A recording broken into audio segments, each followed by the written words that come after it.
नमस्कार पेन्शनधारक बंधू भगिनींनो. 8व्या वेतन आयोगामध्ये खरंच पेन्शनधारकांची चांदी होणार का?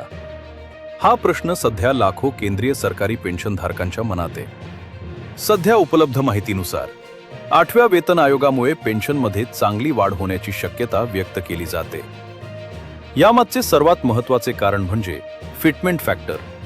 याच आधारावर नवीन बेसिक पेन्शन निश्चित केली जाणार आहे. याशिवाय विविध कर्मचारी आणि पेन्शनधारक संघटनांनी किमान पेन्शनमध्ये मोठी वाढ, महागाईचा योग्य विचार तसेच वयोवृद्ध पेन्शनधारकांना अतिरिक्त लाभ देण्याची मागणी केली आहे. या सर्व मागण्यांवर आयोगाकडून सध्या विचार सुरू आहे.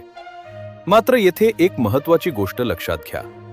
सोशल मीडियावर व्हायरल होणारे पेन्शन वाढीचे आकडे किंवा निश्चित रक्कम अद्याप अधिकृत नाही.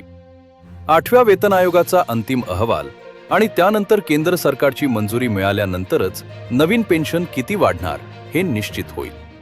म्हणूनच पेन्शनधारकांसाठी सकारात्मक संकेत नक्कीच आहेत. आयोगाच्या शिफारसी अनुकूल ठरल्या तर लाखो निवृत्त कर्मचाऱ्यांच्या मासिक पेन्शनमध्ये चांगली वाढ होऊ शकते. पण अधिकृत घोषणा होईपर्यंत कोणत्याही अफवा किंवा अंदाजांवर विश्वास ठेवू नका.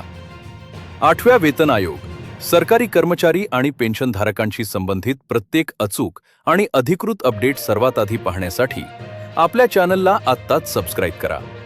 धन्यवाद.